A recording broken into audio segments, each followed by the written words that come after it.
Early mornings, late nights, sudden revelations, a new groundbreaking development, all fueled by a single bean. Uniting us across the world, people rely on an impactful cup of coffee to support them in their busy lifestyle. From bean to cup, brewing at home or speeding through your local coffee shop drive-thru, coffee comes in a multitude of forms and flavors. Exploring the origin of coffee beans, the powerful component of espresso, and the builds of common coffee artistry beverages, understanding the full spectrum of coffee and its culture helps deepen our knowledge of such a prominent part of our lives today. Exploring coffee starts at the bean and its place of growth origin. Climate, processing methods, and growing regions affect the entirety of a coffee's attributes. Quality and flavor of coffee depends on a variety of factors. National Coffee Association states that the variety of the plant, which there is Arabica and Robusta, the chemistry of the soil, weather, climate, and altitude affect the taste. Processing methods of cherries, so there's sun-dried, fully washed, semi-washed, also highly affect the taste. There's different processing methods and extraction methods. Growing regions as a whole, based off of respective climates, typically each have a unique flavor profile. The most common ones are going to be Latin American, African, and Asian Pacific. Latin American is going to be more chocolatey and nutty, whereas African origins are going to be more floral and fruity.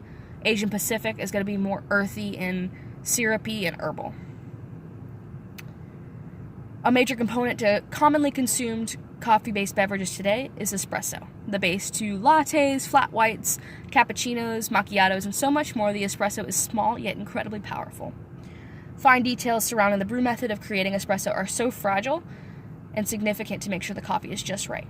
Ernex, a popular coffee machinery cleaner within the industry, states that, sourcing from Specialty Coffee Association, that espresso is a 25 to 35 milliliter beverage prepared from 7 to 9 grams of coffee, with clean water of 195 to 205 degrees Fahrenheit, which is the same temperature as preparing coffee, has been forced at 9 to 10 atmospheres of pressure would create the perfect espresso. The grind should be fine, and brewing time should be averaging about 20 seconds. The actual visible attributes of espresso are also indicators of quality and taste. So there's 3 parts. There's going to be the heart, the body, and the crema. The heart is going to be the darker part, the body, the tan orange part that kind of cascades down, and then the pumpkin orange crema on top. And it should look like honey dripping from a spoon as it's brewing. There's 3 types of shots. There's ristretto, there's regular, and then there's long shots. They should all have these attributes, but just be slightly different in taste. Ristretto shots are going to be the same amount of coffee with less water. Regular shots are going to have our rich taste, and long shots are going to be the same amount of coffee but more water. So ristretto shots will be sweeter and more concentrated, whereas long shots will be bitter and more watered down. The espresso is a building block to popular craft beverages, prepared uniquely and paired with different bases of milk or water. Each craft beverage highlights the flavor of espresso and allows for a multitude of ways to enjoy the coffee. A variety of tools can be used to prepare these complex beverages.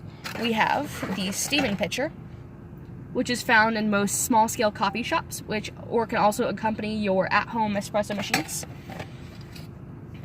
And then we have the French press, which can not only be used to brew coffee, but to actually froth milk. So you can heat the milk, put it in the French press, and use the plunger to move it up and down, and be able to pump air into the milk to froth it and create these beverages. While using mostly the same ingredients per each beverage, unique preparations help to create a distinction. We have the lattes and the cappuccinos, which both can be topped with latte art. And Barista Institute states that cups of coffee decorated with patterns were popularized in the US in the late 1980s, early 1990s, and soon began their spread around the world. So, all of these can be topped with any sort of art to kind of personalize the cup.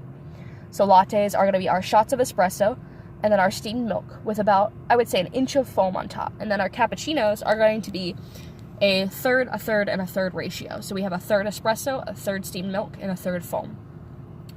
There's also the flat whites and the latte macchiatos, which are going to be our ristretto shots, so concentrated and sweeter, combined with whole milk to make a more velvety, creamy, sweeter taste.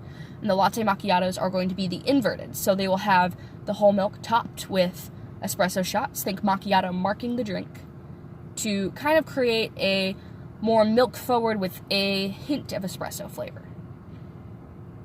Understanding the build and preparation of complex beverages allows for a distinction to be made between each, where they are commonly misunderstood in society today. The intense, fragile details behind coffee, from coffee cherry to mug, are what allows for such a unique taste in each cup, from growing methods, processing methods, ratio, grinds, brewing times, construction, presentation. The coffee industry is one of constant new developments and knowledge. The complexity behind fueling lives with just such a simple-to-the-eye cup is one of great intensity. Understanding all that goes behind one cup deepens our knowledge of such a daily staple.